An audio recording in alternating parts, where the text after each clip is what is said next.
Salam sehat pemirsa, jumpa lagi dengan saya Endro Mariono dari Barata Online City Loving and Living.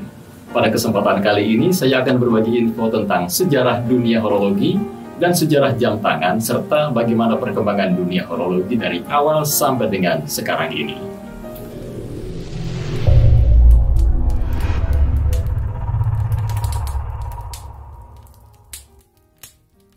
Horologi sendiri adalah studi tentang pengukuran waktu dan segala sesuatu yang berhubungan dengan waktu. Berasal dari bahasa Latin horologium, juga berarti alat untuk memberitahukan waktu.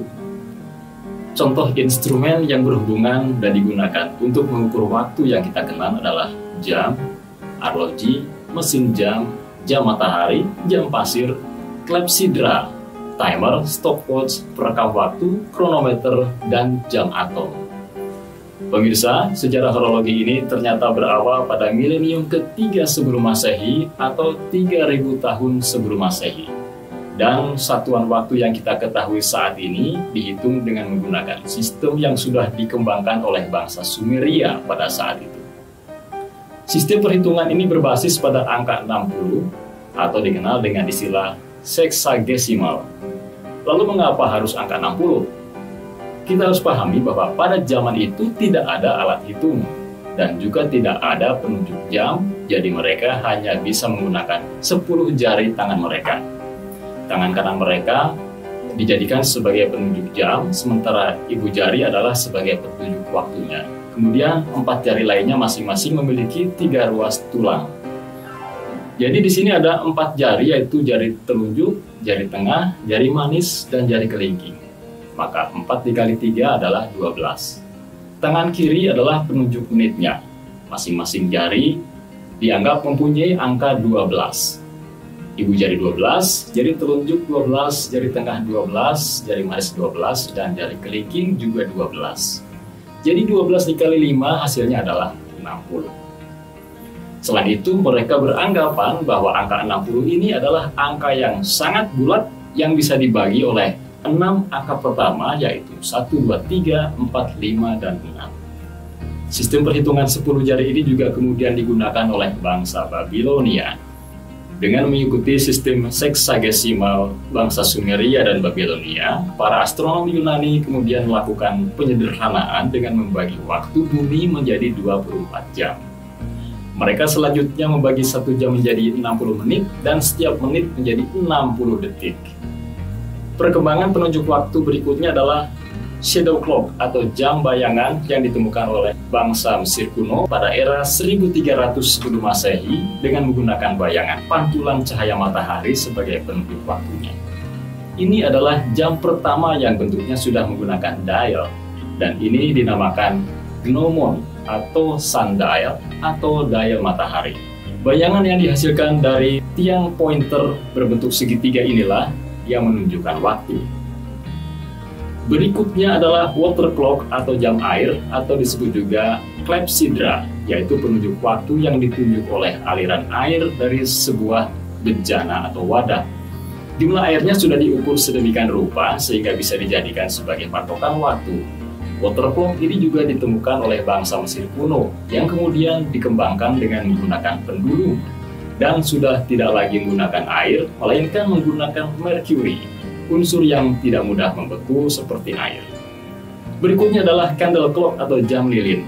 Tidak diketahui pasti kapan ditemukan dan siapa yang menemukan jam ini, tapi sumber referensi menyebutkan bahwa candle clock ini pertama kali dipakai oleh Yu Jianggu, seorang sastrawan dari Tiongkok.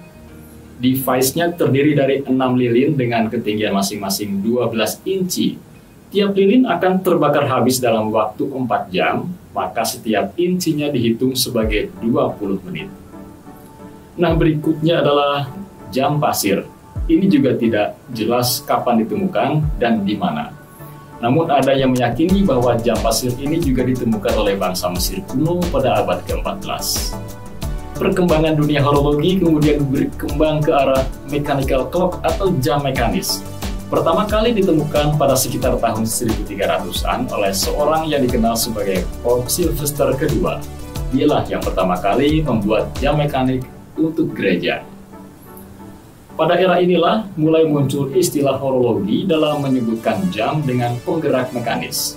Pada abad ke-14, jam dengan penggerak mekanis menjadi sangat populer dan biasanya dipasang untuk gereja atau di katedral. Kemudian Galileo Galilei sebagai penemu pendulum atau bandul mulai mengaplikasikan pendulum untuk menggerakkan jam yang pada akhirnya pada tahun 1629 Christian Huygens menyempurnakan jam Galileo dengan teknis gerakan bandul. Masa inilah yang dianggap sebagai masa penemuan terbesar dunia horologi atau jam mekanis. Selanjutnya, perkembangan dunia horologi mengarah ke pocket watch atau jam saku. Pertama kali ditemukan oleh seorang berkebangsaan Jerman bernama Peter Henlein.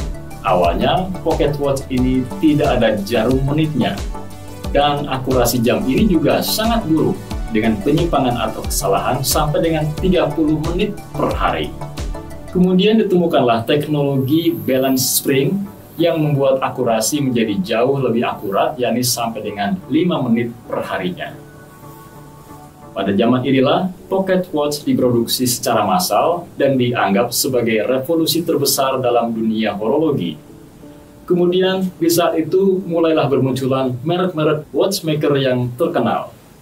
Istilah wristwatch atau jam tangan dimulai pada tahun 1904 saat seorang penerbang dari Brasil bernama Alberto Santos Dumont meminta temannya yang seorang pembuat jam, yaitu Louis Cartier, untuk mendesain sebuah jam yang bisa digunakan oleh tentara saat berperang.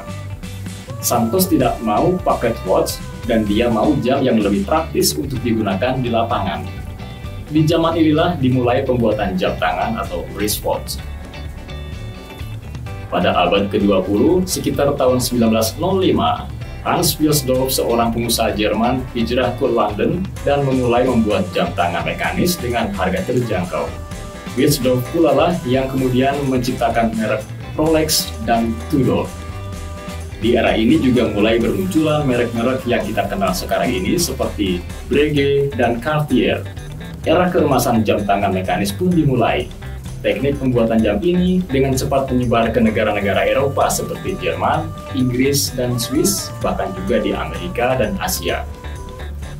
Sampai kemudian pada tahun 1959, perusahaan Jepang bernama Seiko mulai membuat jam dan mengembangkan mesin quartz untuk jam tangan dengan codename Project 59A.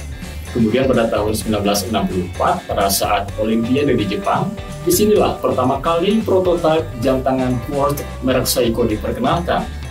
Mesin bertenaga baterai yang dilengkapi kristal quartz ini dinobatkan sebagai mesin paling akurat sepanjang masa. Berdasarkan pengalaman, akurasi jam tangan quartz buatan Jepang ini mencapai 10 detik per bulan, sementara akurasi jam tangan mekanik masih di atas 20 detik per hari.